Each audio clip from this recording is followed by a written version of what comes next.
Today we're going to be looking at 208 quadratic functions. So our vocabulary word is quadratic function. So what are the important pieces of this function? Its definition, characteristics, table of values, and parent graph. So the definition of a quadratic function is just a function whose greatest power term is x squared. Right, so y equals x squared is the parent function. So there's no term greater than x squared. You can't have x cubed in the function. Its characteristics are that it has a name of parabola. So the graph's name is parabola. So that's important. It has a vertex at 0, 0. So that's important. And I'd like you to write down the domain and range of the parent function. So I'll write parent function, domain and range. The domain is all real numbers because it stretches out side to side. And the range is y is greater than or equal to 0 because when you square a positive or a negative number, you get a positive number. So before we shift this graph around, its domain is all reals and its range is y is greater than or equal to 0. So if I set up a table of values for my quadratic function, so -3, -2, -1, 0, 1, 2, and 3, for my x values. When I square that number, so -3 times -3, I get +9. -2 times -2, I get +4. -1 times -1, I get +1. 0 squared is 0, 1 squared is 1, 2 squared is 4, 3 squared is 9. And when you graph this function with those key points, you get the parabola parent function. And it has another characteristic. It is symmetric over the line x equals 0 or through its vertex when it gets shifted around. So we're going to see symmetry here. So over 2 up 1, 2, 3, 4.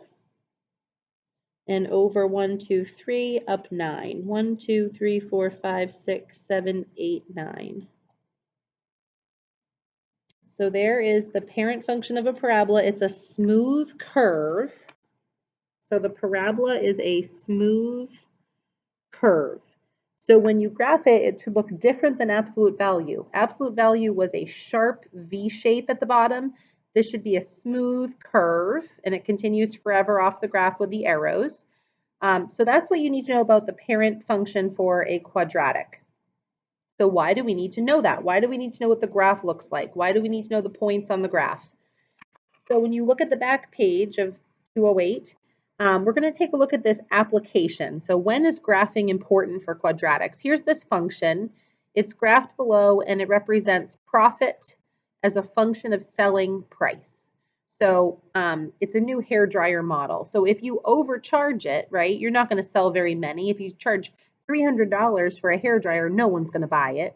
If you undercharge and you only charge like $1 for a hairdryer, you're going to lose money because it costs you the cost of plastic and production and packaging. So where is that sweet spot on selling this hairdryer? So, if you study the market, they must have done a market study.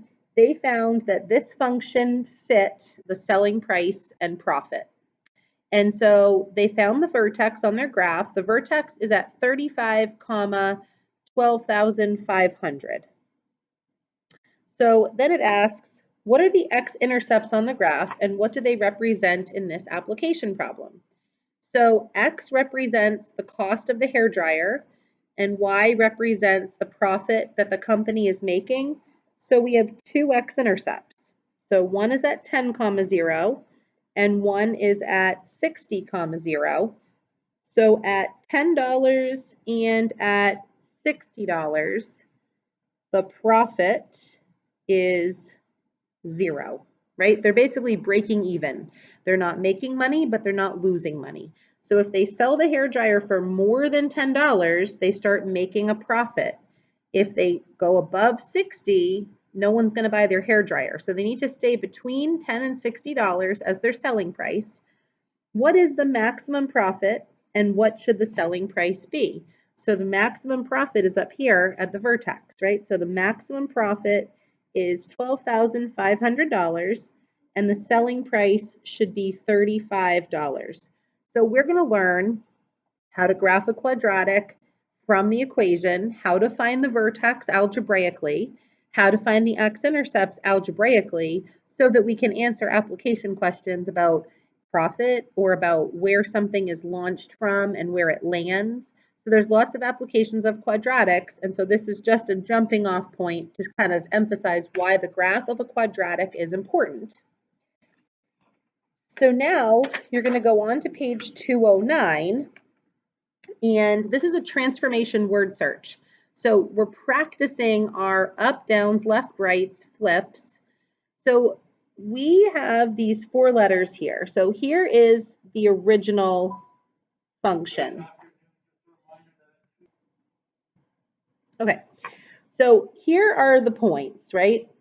So on the back page, if I want to do this first transformation, x plus 8, what does that transformation tell me? So it's inside the function and it's a plus. So this transformation is left 8. So if I'm going left 8, what I'm going to do is I'm going to count 1, 2, 3, 4, 5, 6, 7, 8. I just hit the letter W. From this point, 1, 2, 3, 4, 5, 6, 7, 8. I just hit the letter N. From this point right here, 1, 2, 3, 4, 5, 6, 7, 8. And from this one right here, 1, 2, it's hard for me to see all the lines here. 1, 2, 3, 4, 5, 6, 7, 8. Right, so this would have been the function if it was transformed left 8. The letters are W, N, K, O. W, N, K, O. So can you think of a word unscrambling those letters that they would spell? I can. K-N-O-W.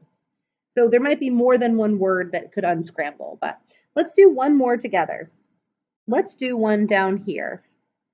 Let's do this kind of tricky one here. So we're doubling our x values. We're flipping the function upside down, and we're shifting down 9 units. So we're flipping it and we're shifting it down 9 units.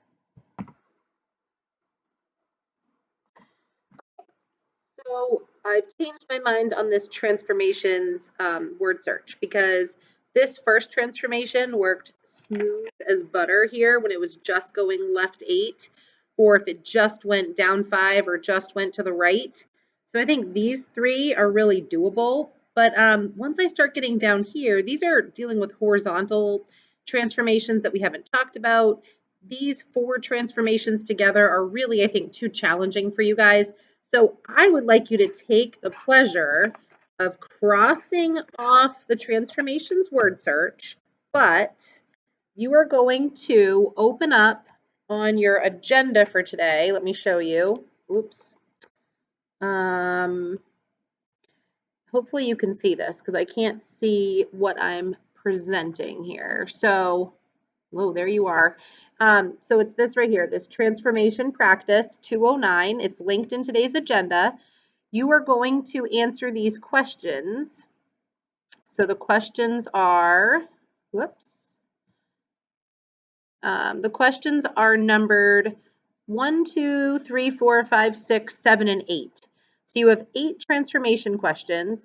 This is just describing the transformation. So up, down, left, right, stretched, or flipped. Number 3 and 4, you're actually just describing the transformations again, up, down, left, right. 5 and 6, you're going to actually rewrite this equation to show that it's been virtually stretched or vertically stretched, translated down. So you're rewriting equations for 5 and 6. And then 7 and 8, you're identifying the parent function and writing an equation. So number 1 through 8 on a piece of paper, and then that new piece of paper you're going to upload to Google Classroom in the assignment that's labeled 209. So I know that you're not able to print this out. That's okay. You can look at your screen and do these 8 practice questions. And remember, you're not doing this transformations word search because I didn't realize that it wasn't a good, not a good representation of the transformation rules. It's too challenging, I think. Especially it didn't print, so I was trying to line the page, and I just think it's not worth the frustration. So just complete 1 through 8 on that new 209 and submit that for your practice today. Thanks. Email me if you have any questions.